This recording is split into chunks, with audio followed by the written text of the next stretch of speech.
I think it's safe to say, at least for the time being, that Xbox is back, and that should be a good thing to everybody that hears the message. I know there's going to be a lot of fanboys that think, well, that's not a good thing, but on the other hand, you have to realize just how good competition is and how much better things will be for everybody with strong competition between Xbox and PlayStation. This makes a lot of sense. Now, what about for the long term? Well, that remains to be seen, but at least for right now, Microsoft is celebrating a couple of big wins, and I think gamers everywhere should celebrate that as well. It was a long time in coming. This is going to be a topic and a video you don't want to miss.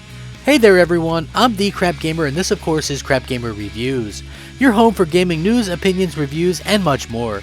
You'll probably notice some changes around here, but that shouldn't stop you from giving us a like and possibly consider subscribing if you haven't already done so. Thanks you so much for taking time out of your busy schedule to spend some free time with me and my silly YouTube channel. It really does mean a lot. Now, the topic of console wars is a fun one. I love it. I love console wars. I think it's a fun thing to talk about. I think it's kind of funny the way that people get really riled up over these things. At the end of the day, most of the time I'm just having fun with it while I play Xbox and PlayStation. Right now, if you were to ask me my current split, it would be 60% gaming on PS5, 40% on Xbox Series X, and that does include like PlayStation VR in terms of the PlayStation side of things, which I do, at least a couple times a week. Now, when it comes to something like popularity and things like that, PlayStation is always going to be unrivaled. And the reason it's going to be unrivaled is just because it's such a smash success worldwide in places where Xbox pretty much doesn't have any kind of foothold whatsoever.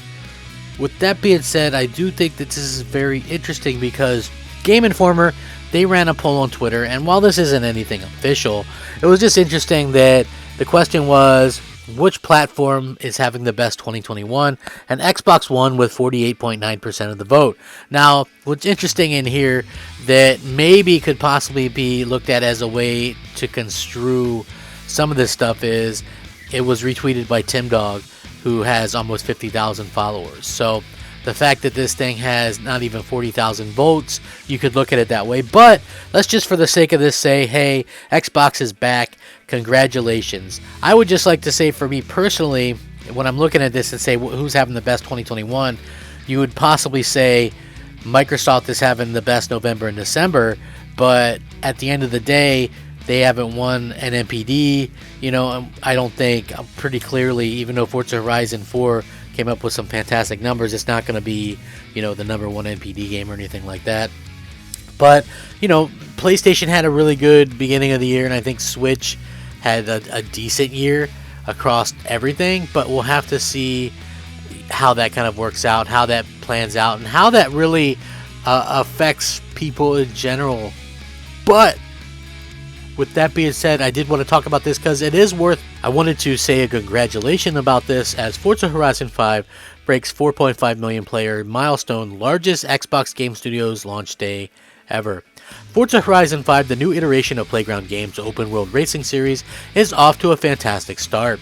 A few hours ago, Microsoft head of gaming Phil Spencer proudly boasted on Twitter that the game already broke 4.5 million player milestone, which also marks the largest launch day yet for an Xbox Game Studios title. The concurrent player peak is reportedly 3 times as high as Forza Horizon 4 as well. We've invested for years in Xbox so more people can play. With 4.5 plus million players so far across PC, cloud, and console, Forza Horizon 5 shows that promise coming to life. Largest launch day for an Xbox Game Studios games, peak concurrent 3 times that of Forza Horizon 4. Thank you, players, and congrats to Playground Games. Now, on Steam, Forza Horizon 5 only managed to hit a peak of 70,000 concurrent players so far, but the lion's share of the player base is clearly within the Xbox ecosystem through Game Pass, available on console and PC. It's not just fans who are going crazy about Playground's latest work either, as Forza Horizon 5 is currently the highest rated new release of the year on Metacritic, sitting at an average of 91 out of 100 and 92 out of 100 for Xbox Series X. According to this, Forza Horizon 5 has received heaps of praise for its accessibility options. These dedicated features designed specifically with the help of disability community include American Sign Language, British Sign Language, support for cinematics at game speed modification, setting that allows gamers to play at a reduced rate, customizable subtitle options, high contrast mode, color blindness mode, text to speech, and speech to text options. So a lot of cool stuff going on there. I do want to say congratulations. No hyperbole involved there. I do think that, you know, well deserved. Like I said, I feel like Forza Horizon 5 is the game that people should be excited about. I also kind of wanted to point out that this kind of makes me right in a way about exactly what I was saying. And not to turn this, I'm seriously not going to turn this into like a fanboy thing, but I'm just pointing out that this is the difference, and the reaction is different when they drop a true huge AAA title into Game Pass versus these smaller titles that people were pretending are AAA, right? So all this time where I say, stop giving me Gears Tactics and Flight Simulator as reasons to own Xbox. Like, they're not. I'm sorry. Forza Horizon 5, for sure. Okay? You guys can see the difference. They come out, make announcements, 4.5 million players. You had 1 million people paying for this game in advance. That's huge, right? No announcement of players on Tactics. No announcement of players on Flight Sim. Honestly, those are just like fodder. And I'm not saying that they're bad fodder. I'm just saying that those aren't games that people get excited about in mass quantities, and that's just a fact. We can see the reaction difference. We now have a basis for that, and that's a huge congratulations for Microsoft. And I think that, you know, people should be happy about this for a multiple amount of reasons, but I think the main thing is it shows Microsoft that people will react to this. Now, there's a couple things that I see in these couple of things floating around, which is, you know, Forza Horizon 5 doing so well because they're basically starved for these AAAs. That could be some of it, if you think about it. I mean, 790 days between true AAA first-party titles is a huge difference in time, right? That's over 2 years. So, of course, people are going to probably flock to that. And Playground Games always does a fantastic job with their platform that they work on, which is that Forza. They have it down.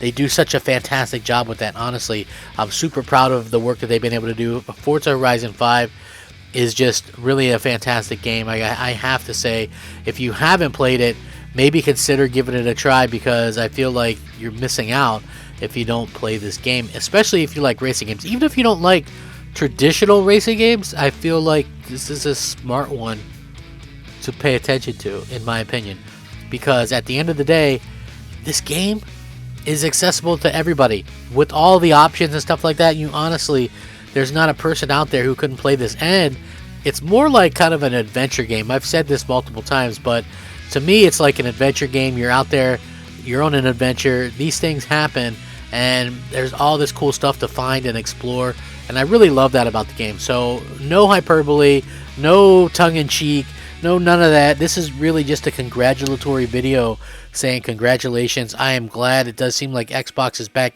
Can they carry the momentum long term into next year? That's where things get a little bit sketchy. Depending on how Halo launches, they won't have another game for, you know, sometime, what, in the summer? So 6 months into the next year with Redfall. And to be honest, that doesn't look like it's going to be, you know, a huge hit. And then later, obviously, Starfield, they say that's set in stone. So that'll be a good thing. I'm looking forward to seeing that game and how that kind of pans out. And hopefully everything does work out well for everybody. But congratulations. This is great. Great for the community. Great for the industry. And I can't wait to see what happens next. It's always something interesting. So thank you so much for watching. If you enjoy the content, consider leaving a like, subscribe. One of those things. That would be absolutely fantastic. Much love, much appreciated. Have a great day. Thanks for watching. Rack 'em up, fact 'em up, Crapgamer 'em up. Crapgamer out.